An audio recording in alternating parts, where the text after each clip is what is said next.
Darkest moments in TV history. Chat, let's get it. Has really shaken up this Moncks Corner neighborhood. One resident said she was too worried about her children to come out and talk with us. And Sheriff M.C. Cannon says right now he can't offer much comfort. It was March 3rd, 1989, in Berkeley County, South Carolina. 5-year-old Justin Turner leaves his home in the early morning, heading in the direction of his bus stop, where he was set to meet his neighbors. His stepmother, Megan Turner, who usually accompanied him, had been busy in the shower, while his father, Victor Turner, was off at work, leaving Justin to make this short walk alone. Later on, Megan would wait for the same bus to arrive at the end of the day, only when it did, Justin never got off. In fact, according to the bus driver and the neighbors, he never even made it on the bus in the first place. That night, Justin Turner was reported missing, and the search to find him was underway immediately. It was the third day of the search, March 5th, 1989, that yielded its biggest turnout, with volunteers from the community banding together with law enforcement to help find the young boy, with the group being accompanied by a camera crew from the local Channel 2 station, as everyone shared the same hope that the child would finally be found. And so they were off, with many searchers directing their focus on the nearby woods, while others, including Justin's own family, would search closer to the property as well as its neighboring land. This included rummaging around various sheds and piles of trash, as they were made to leave no stone unturned that day, with everyone geared up for a long, grueling day of searching. Though in the end, all they needed was a few minutes.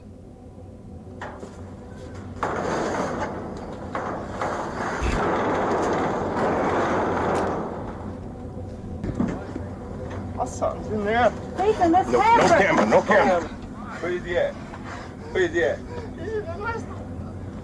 in there. I went in there yet. With the cameras rolling, we see the moment that Victor Turner discovered his own son, stuffed inside an old cabinet in his own camper, with his reaction making one thing very apparent. Justin was no longer alive. The footage is devastating and made worse upon the discovery that not only was Justin dead, but he had been brutally assaulted and murdered by strangulation. But there was something even more unsettling about this footage. The fact that that very camper had already been searched in the days prior, and likely numerous times. Yet somehow Justin's body was never found, meaning that whoever the killer was may have hidden him there days after the disappearance. The latest word about the boy's grim fate has really shaken up this Moncks Corner neighborhood. They were clearly dealing with an incredibly dangerous and deranged individual, and tracking down whoever was responsible became law enforcement in the area's top priority. Though this certainly didn't mean that results were guaranteed, as there was a severe lack of physical evidence found on the scene, making it incredibly difficult to find any definitive information as to who might have done this. And despite their best efforts, 3, 2, 1, Happy New Year! a full year passed, It's 1991 and then 2, and then 3. Damn. Happy 2000! Then a full decade passed, My bad, then chat. 2, and then 3. From the start, Justin Turner's case was ice I cold. don't know why they sent And in me the this end, shit. it seemed clear that it would remain this way forever. Until Breaking news this afternoon out of Berkeley County, as the Berkeley County Sheriff's Office has made 2 arrests in the Justin Turner case. The Berkeley County Sheriff's Office confirms that yesterday they arrested Justin's father, Victor Lee Turner, and his stepmother, Megan Renee Turner, in the upstate, both charged with murder. 35 long years after Justin Turner's body was discovered, it would be the very man who found him that was charged for his murder, along with his wife and Justin's stepmother. This supposedly came as a result of improved forensic technology, as well as other information that had previously been unreported, like one account where his stepmother Megan had been overheard talking about how she and Justin had gotten into a fight that very morning, with the woman eventually laughing about it, and saying, "But I won that fight." From the very beginning, Megan was always considered a suspect in this case. In fact, she had even already been arrested for his death at one point in 1990, but was swiftly released on account of a lack of physical evidence. And this lack of physical evidence is still a factor to this day, as the recent arrest of this couple hinged mainly on circumstantial evidence, with one of the key pieces being that news footage. Investigators pointed out a number of strange moments in Victor's behaviors and actions that day when they went back and reviewed the recording, with the most glaring being that he had found his son literally seconds into the search, entering that camper and going right for the drawer that he was hidden in, almost as if he knew where to look. And given that he owned the property and he owned the camper, it makes more sense as to how Justin's body could have seemingly just appeared there, as he and his wife were the ones who had the easiest access to it. On top of this, upon finding Justin, Victor didn't rush in to check on his condition, and he seemed to just assume he was dead despite only getting a quick glance. He didn't rush to hold him, he didn't yell out to him, he just backed away and told those around him that he had found his son. Shortly after, it's alleged that Victor asked a detective on the scene what would happen if a family member had done this, with this question supposedly being posed before it was even revealed that Justin had been murdered. The sheriff on the case later proclaimed about the footage, "You look at it, you look at the actions, you look at the body language. I'll let the people draw their own conclusion." On top of this, the same sheriff also recalled that right after the body was found, Victor and Megan basically refused to ever speak to detectives again, and they never once called in to check on the case for the entire 35 years. With the sheriff saying, "Nobody that I'm aware of from any of the family has ever heard from them again. I never got one phone call. Not one phone call from his daddy or stepmother. What are y'all doing about my son's death? Not one. What does that tell you?" Watching the moments that Victor found his son's body, now knowing the context, disturbing doesn't even begin to describe it. And the fact that it took 35 years for this couple to finally be placed behind bars is baffling. But things were about to get a whole lot more 35 shocking. years. During our hearing, we requested that the charges against Megan and Vic be dismissed. We were very fortunate today that we got a copy of the order from the judge dismissing the charges against both Megan and Vic. As on June 7th, 2024, months after their arrest, Victor and Megan were released from prison and all charges against them were dropped, with the judge citing a lack of any new conclusive physical evidence, as well as the fact that nearly 20 people who were initially involved in the case, including witnesses and those who initially provided key testimony, had since perished, with the judge believing that it was now impossible to get the full story. On top of this, it was also discovered soon after the arrest, a notorious serial killer just so happened to be in the area on the day of Justin's murder. His name was Richard Ebenitz, and though it's unknown how many victims he truly has, it appears that at least 4 kidnappings and 3 slayings have been attributed to him, with some of these victims being taken in broad daylight when they were getting off the bus. Richard has long since passed away, and there's really no verifiable links to prove his involvement with this crime, with this potentially being just a strange coincidence, as it is worth noting that it seems like the rest of Justin's family still believe that Victor and Megan had killed him. But all of this left the case in a position that the judge felt was unsolvable, leaving the case without conclusion and That without shit justice. crazy. Meaning that in this footage, we may never truly know if Victor had just discovered his son or his victim. The 3-day search is over, but not in a way anyone wanted to see. Divas que não recomendamos para crianças nem para pessoas sensíveis.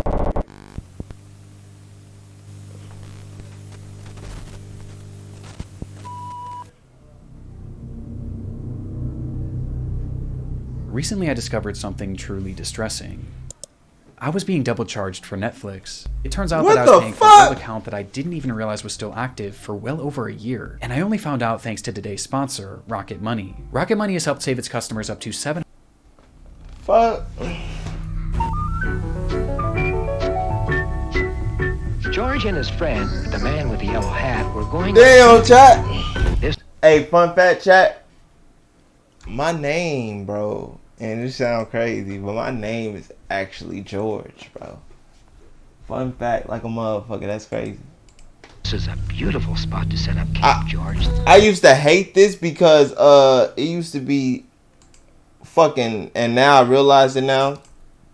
Used to be a lot of white teachers that said that I was this nigga. This is a beautiful... And I used to think like, bitch, if I'm George the monkey, you the nigga in the yellow hat?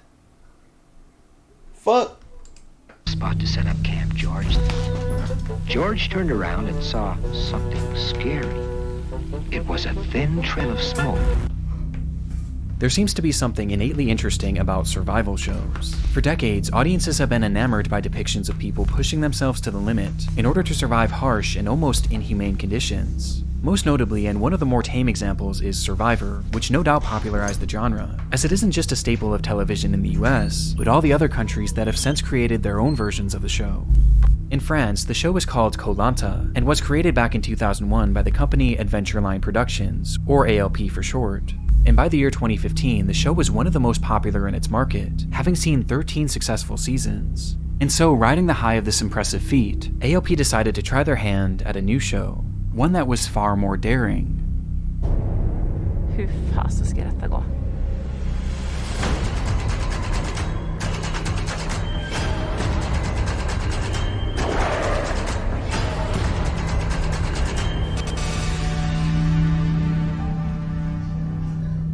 The show was called Dropped and would follow 2 teams of 4 contestants who would be blindfolded and dropped into an undisclosed location each week via helicopter, with each team having the same mission: make it to civilization, charge a phone, and make a rescue call. And the first team to do so would win, while the losing party would have to vote one member off.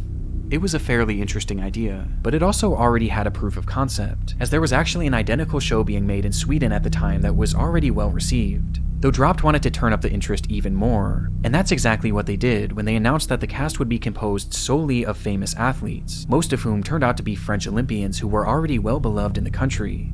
It had all the makings of a certain success, though in the end, this show would never actually make it to television, with the showrunners proclaiming that the program would not see the light of day.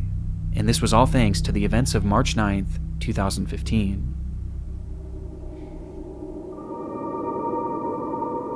It was the start of their second episode. The first had seen the elimination of professional footballer Sylvian Wiltord after his team failed to make it out of the wilderness first, which left 7 contestants who were now ready for round 2. The day's shoot began in La Rioja, Argentina, with the cast being blindfolded in preparation to be loaded up into their helicopters and dropped at their next location. Olympic gold medal swimmer Alan Bernard was one of the first to step onto the craft, but was quickly told to exit, as his team had been the first to be dropped in the last episode, meaning that to make it fair, it was time for the other group to go first, thus giving them slightly more time. And so he stepped off the craft and waited with his group, as the other team instead loaded in. There were 2 helicopters on the scene. One was set to carry 3 contestants: Florence Attu, Semil Mouffet, They come to the line and Mouffet touches and just gets there. and Alexis Vastine, along with a crew member and 1 pilot. Meanwhile, the other craft was strictly for the crew, holding 4 production workers as well as a single pilot, with Alan Bernard and his group staying on the ground with their backs turned to the craft, as they eagerly anticipated the return of those helicopters to then take them. And so, with their blindfolds on in the pitch darkness, the team listened as they heard the sounds of the crew cheering on a successful takeoff, though the cheering would be cut short by an awful sound: the sound of crushing metal.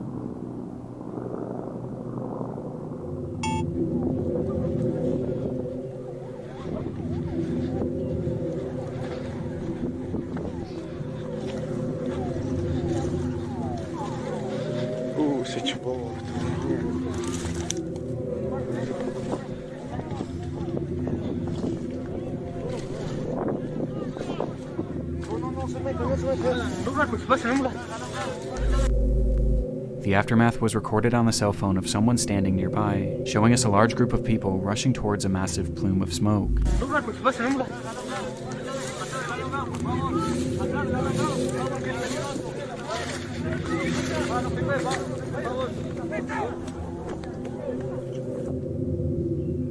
Where they would find the remains of one of the aircrafts, mangled and reduced to an unrecognizable mass of steel, with none of the contestants being able to make sense of what had just happened. It's very possible that the incident itself was captured by the production's own cameras. However, this footage has never and likely will never be released, though coincidentally, they weren't the only ones recording, as someone watching nearby just so happened to be filming the takeoff of these 2 crafts, showing us the reality of what had just transpired.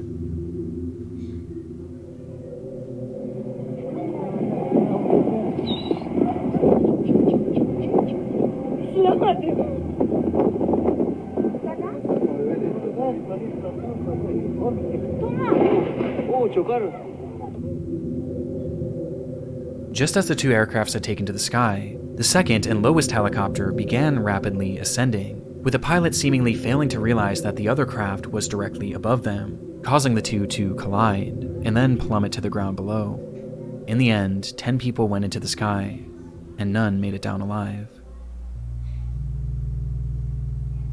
The footage makes little sense even today. The weather was perfect, the crafts were some of the best in the world, and both of the pilots not only had 30 plus years of flying experience, but they were both flight instructors themselves. Not to mention that the show's security coordinator, who was in charge of facilitating the takeoff, had actually worked on the Swedish version of the show and had ample experience in this exact situation. And yet, this is how it ended.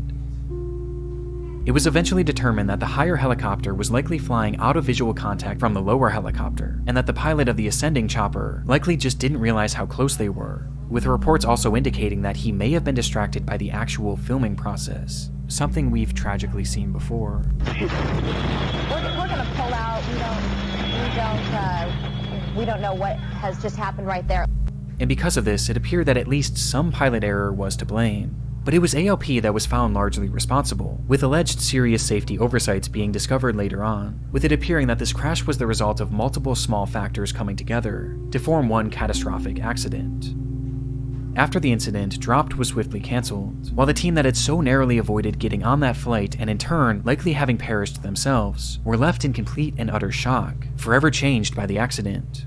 With Alan Bernard, the man that's said to have been physically on that doomed craft for a split second, later recounting that there was a life before and after Dropped, because you don't come out of such an accident unscathed. In the end, AOP was indicted on manslaughter charges and found to be an inexcusable fault for the disaster, though it doesn't really seem like they faced any sort of actual legal punishment, with the company continuing their work on other programs to this day. But one thing that I was surprised to find in my research was that ALP is actually no stranger to the world of disturbing television moments. In fact, they had experienced one just a single year before this accident.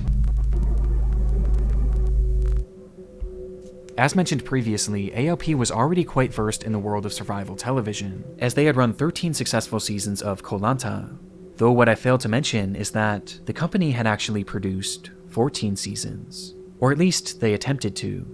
It was season 13, during the very first day of filming, when contestant Jara Baban collapsed after the show's second challenge, with the show continuing to film as if nothing happened. Anonymous reports from the set claim that once on the ground, it took the medical team nearly 5 minutes before intervening, as to not interrupt their recording, and once they eventually did tend to him, he became more alert and complained of having severe cramps. But the show's primary doctor, Terry Costa, didn't believe that his ailments required an emergency airlift, as this would have cost the production company far too much money, especially on the first day of filming. Instead, Jara was diagnosed with dehydration and was brought back to their makeshift infirmary, where he would lay for nearly 2 full hours, until he was finally taken away by a proper medical team. On his way off the island, Jara Baban would pass away from cardiac arrest at the age of just 25. Dang. Cardiac arrest that was completely missed by the show's doctors. The testimony from those on the scene painted ALP and Dr. Costa in an extremely negative light, as their inability to act quickly and recognize the ailments of Baban likely contributed to the young man losing his life, with some claiming that the doctor and the showrunners were far more interested in keeping the production running smoothly than actually caring for the young man. And though ALP denied any wrongdoing, the season would essentially be cancelled right there on the spot. But disturbingly, despite the filming lasting only 1 day, Baban's death wasn't the only tragedy to occur as a result. What?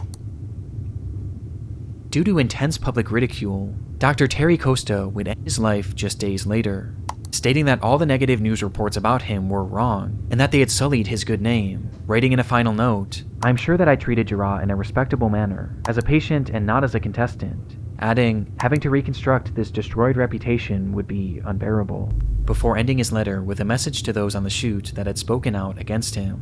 The author of the anonymous comments about the circumstances of Jara Baban's death, and those who spread them, will have to face their conscience. In the end, Koh Lanta would return a year. Nigga, you killing yourself on GTA style doesn't make it better, nigga. Like, what the fuck? This nigga thought doing that was gonna hurt a lot of people. No. You just couldn't deal with the fucking guilt. That's just how I feel, because it's like, bro, when it comes to these shows and shit, yes, it will be a lot of bullshit. We have seen a show to where police have did a whole fucking raid and all this for a nigga, and he couldn't even get charged with nothing. And a lot of people that got arrested couldn't get charged with shit. Shit was crazy. They tried to arrest the wrong motherfucker. And what I mean by that is he was rich. Yes, he had a lawyer and he was ready. A year later, and has been going strong ever since, as AOP did not appear to face any serious repercussions for the incidents that transpired under their watch, with their fault in both cases being debated to this day.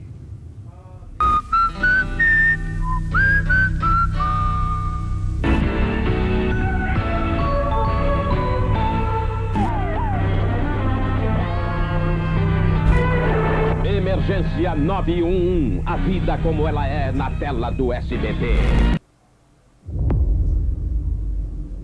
It's July 5th, 1993, in downtown Sao Paulo, Brazil. A doorman working at a busy office building looks up to the sky and notices a woman sitting on top of the structure, her legs dangling 7 stories above the pavement below, one wrong move away from certain death. Precisely what she wanted. The man calls the police immediately, though surprisingly, they wouldn't be the first on the scene, and instead, they were beaten by a camera crew.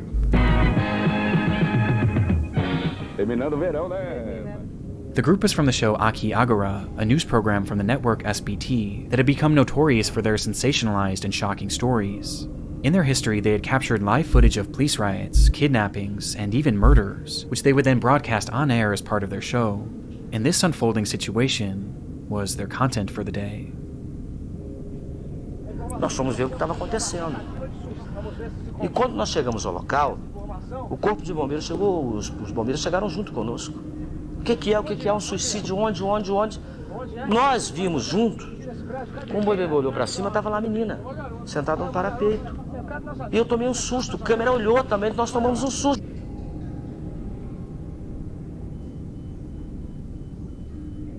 Her name was Daniele Alves, and at the age of just 16, she had entered that office building and climbed up to its roof with the hopes of ending her life. And minutes after Aqui Agora arrived, she did just that, as their cameras captured it all. É terrível. Daqui a pouco, Aqui Agora vai mostrar as imagens chocantes de uma jovem pulando para a morte. Atenção, são imagens exclusivas que não recomendamos para crianças nem para pessoas sensíveis. Later that night, that footage would be packaged together into a roughly 10-minute segment, which the network promoted heavily throughout the day, hyping it up to be one of their most shocking episodes ever. And supposedly, it was. As though it appears that the full segment is currently lost, the footage of Daniele's fall was said to have been displayed almost entirely in full, showing the moments just before and just after she had landed, where she was said to be still somewhat alive. It was more than shocking, and left viewers outraged that something of this nature could be shown on TV. But while showing the footage proved highly controversial enough, it was the context surrounding the footage that made it even more depraved. As mentioned previously, police were called to the scene to assist in efforts to help Daniele Alves, yet the first to arrive was that Aqui Agora news crew. And this wasn't a coincidence. They were all about capturing events as they unfolded, and in order to be the first on the scene, they actually tapped into the police scanners, monitoring all of the calls and information being passed through officers in order to get leads on potential stories, which is how they got word of this incident, hearing the calls and speeding over as quickly as possible. It wasn't illegal per se, but it surely wasn't ethical either. And this was only the start. After Daniele jumped, the crew that had filmed her had already captured their dramatic footage for the day, and as the officers and medical personnel dealt with the aftermath, the crew decided to turn their focus to the next element of their story, Daniele's parents. They packed up their equipment right away and headed straight for the home of Daniele's mother and father, with it being unclear how they even got that address in the first place. And there, they once again had beaten the police, who were still back at the scene trying to piece everything together. Though rather than waiting for them, the crew instead decided to take the lead, going up to the door, ringing the doorbell, and telling Daniele's parents that their daughter had just passed away. The crew then supposedly took the parents to the police station, consoling them all while their cameras kept rolling, as the crying parents made for the perfect footage for their segment. Exploitative is the only word for it, but what they did next, well, that was something far more evil. Having dropped the parents off at the police station, the crew then got to work creating their segment for the night, and as part of it, they needed to find a reason as to why Daniele did this. They first theorized that this was likely due to a drug addiction which had somehow spiraled and led to her jumping, but then they decided that that just wasn't dramatic enough, and they instead shifted to a different story, one that they reported to all of their viewers as if it were a fact. They reported that Daniele Alves had ended her own life because of her abusive parents, placing the entire blame on the family that they had just supposedly helped. And there was one massive issue with this. It wasn't even true. The claim appears to have been quite literally based on nothing. It has no verifiable backing and seems to have been a complete guess. In fact, just days later, Daniele's best friend spoke out and said that Daniele had done this because of a broken heart, not because of drugs or any sort of abuse. It's sickening, as the crew cared so little about Daniele's own story that they seemingly just made up their own. And imagine for a moment being those parents, going about your day when a TV crew comes to your house and tells you that your daughter is dead. And despite consoling you, those same people then broadcast your daughter's death for the whole world to see and blame you for it. That's Naturally, insane. this didn't go without repercussions for Aki Agura, who had crossed the line in the most soulless way possible, and the effects were swift and powerful, as the rating soared 33%, making it more popular than ever before. The network would end up being sued by Daniele's family, who was eventually awarded $1 million as a result. But realistically, no amount of money could ever be enough, as the show's actions permanently affected that family and destroyed their grieving process in a way that I can't even wrap my mind around. But this did little to slow down Aki Agura, as they remained on the air for 4 more long years, during which they leaned even more into these unfolding crime stories, leading to them witnessing numerous other deaths, and even being taken hostage themselves on multiple occasions. Agura would continue on air until the year 1997, when one day the show was pulled due to its declining ratings, and in its place, the network would instead begin airing The Disney Club.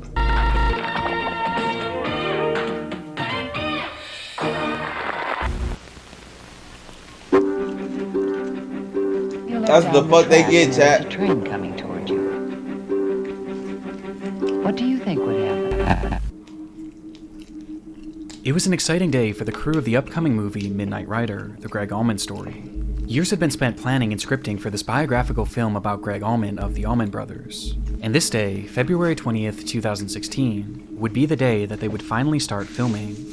It was nothing more than a camera test, a day in which the crew would practice filming, as well as getting acquainted to their equipment and new co-workers. What's good, nigga? You came right on time. I'm 8 minutes almost done with this video. Oh, there you go. All right, what you say? I'm 8 minutes almost done with this video.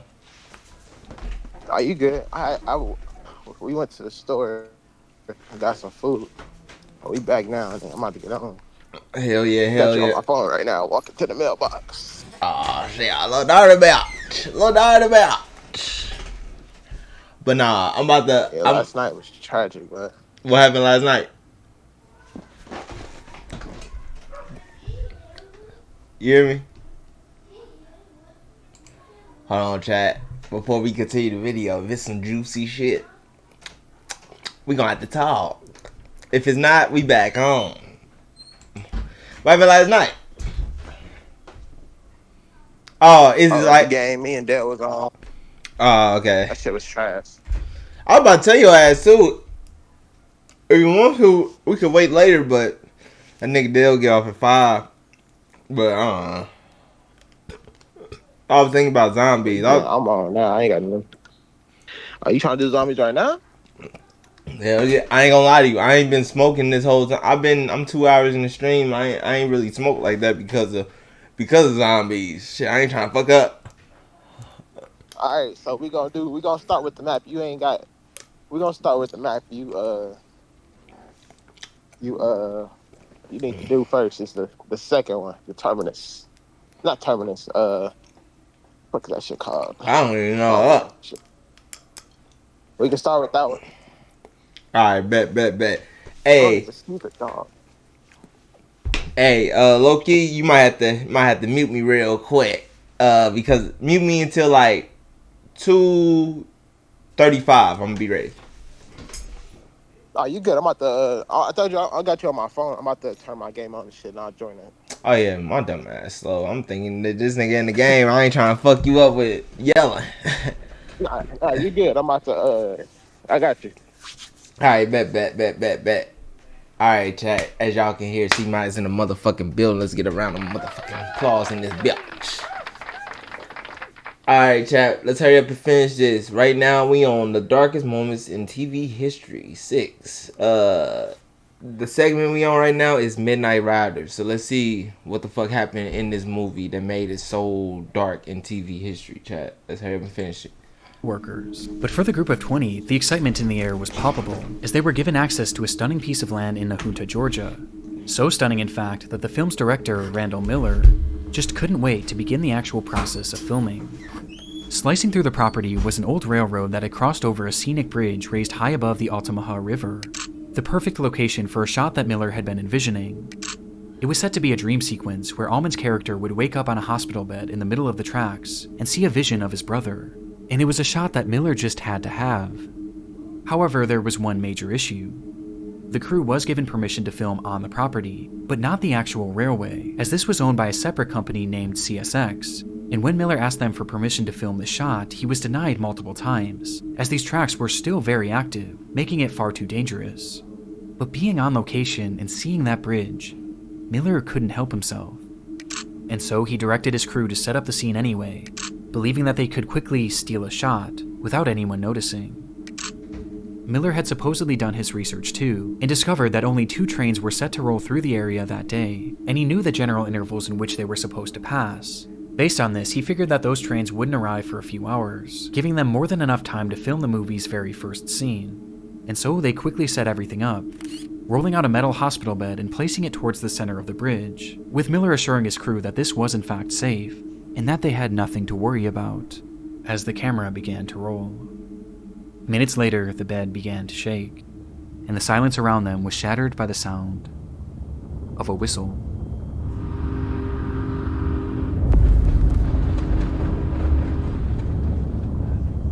Before them was an unexpected 3rd train, heading straight for the bridge that the entire crew was now on. Miller had gotten the schedule wrong.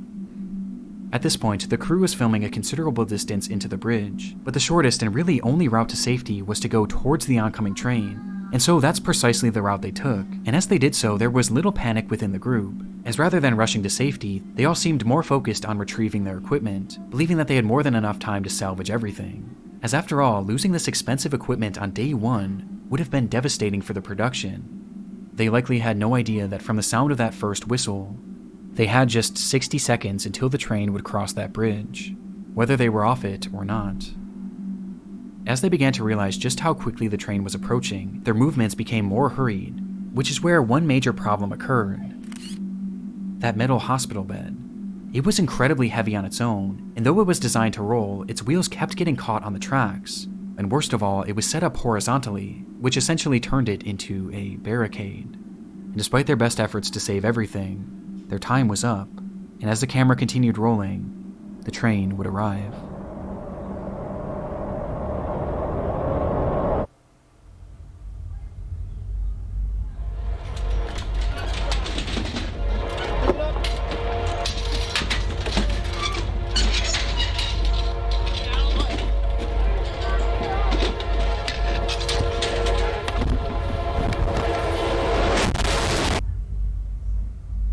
At this moment, the train itself also had a camera rolling, which showed that even in those final moments, the crew was still trying to salvage their equipment. What happened next was a blur. Some were able to leap to safety, while others managed to jump to the side and cling onto the bridge. But there was still one thing that remained in the train's path. That hospital bed, which upon impact was torn to pieces. Pieces that were flung all over the area, striking multiple crew members and leaving many injured. But it was 27-year-old filming assistant Sarah Jones who was struck by the largest fragment, with a force so strong that it caused her to fall directly in front of the train. Chad, you know what's the scariest part?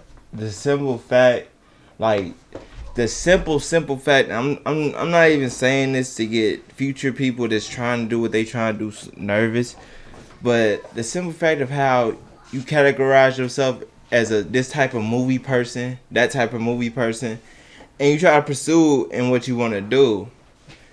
But it be obstacles like this, bro. You know how many movies I done watched that was really an incident of somebody damn near dying? Like, I know a lot of these movies now, I don't know about now, because I'm sorry, chat, CGI is a motherfucker. CGI can make it shit. I don't know if y'all seen Triple X, chat, from Ice Cube, but that motherfucker was CGI'd up. Nobody was not going. If a nigga would have got hurt, that would have been on them. The only way you can get hurt is by that one bitch ass nigga. What's his name? That white dude, Cradle to the I think Cradle to the Grave. That white dude is doing all that bullshit. Yes, because he was the worst, by far the worst nigga that know Taiki. Fuck. But yeah. Train. In total, 7 crew members were hurt but alive, while Sarah Jones had tragically been killed. On the very first day of production, in the very first shot, the unthinkable had happened. And when it came to passing the blame, most turned their attention to Randall Miller, as he was the one who ordered the scene to be shot despite being denied permission numerous times. And this public disdain towards him only grew as he and his production company denied any responsibility, and instead, they blamed the railway company. Just 1 week after the incident, Randall Miller requested a new permit to begin filming Knight Rider once again, asking if they can begin as soon as possible. This, however, would never actually happen, as he was instead arrested and given a 1-year prison sentence for manslaughter, as well as a 10-year ban from directing any films, a mandate that he would actually go on to break, though he was swiftly forgiven, and today he continues to direct. But while it's easy to focus on the morbid nature of this case and the man responsible for it, there was one unexpected outcome of this horrific accident. Upon her passing, Sarah Jones' parents set up a foundation called Safety for Sarah, which pushed for safer working conditions on film sets, with the movement bringing to light a number of safety concerns that were often brushed aside and ignored. And all in all, their efforts have made TV and film sets significantly safer, giving their daughter a purpose even after her death. On top of this, Sarah Jones was also honored by countless production companies across the world, as crews began writing her name on their film slates, with there ultimately being over 2,000 of these tributes for her, from some of the world's most well-known productions. But by far the biggest tribute was when she was honored at that year's Academy Awards ceremony, a stage that she always dreamed of making it to. Fuck. I saw her name up on the screen at the Academy Awards. What were your feelings? Overwhelming. She made it to the Academy. She made it. That's fucking insane. I wanted to give one last quick shout out to Rocket Money. It's the start of a brand new year, and if being better with— Alright, bro. You know what you getting to. Alright, chat. W's in the motherfucking chat. W's in the motherfucking chat. Indeed, bruh. WW's in the motherfucking chat. Indeed, bruh.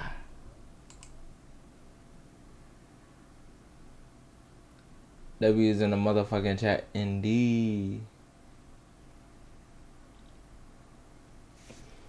Shit.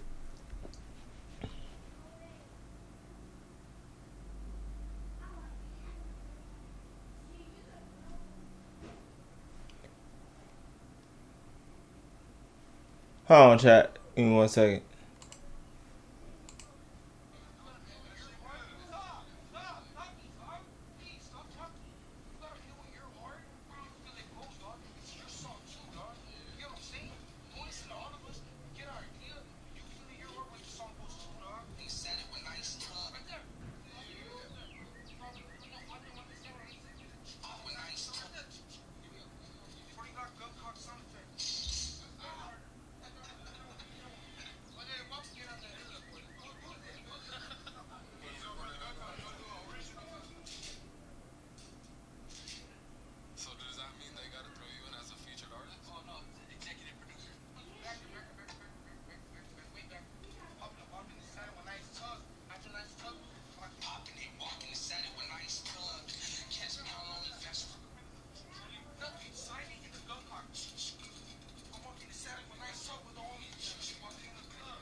Alright, chat. What the fuck?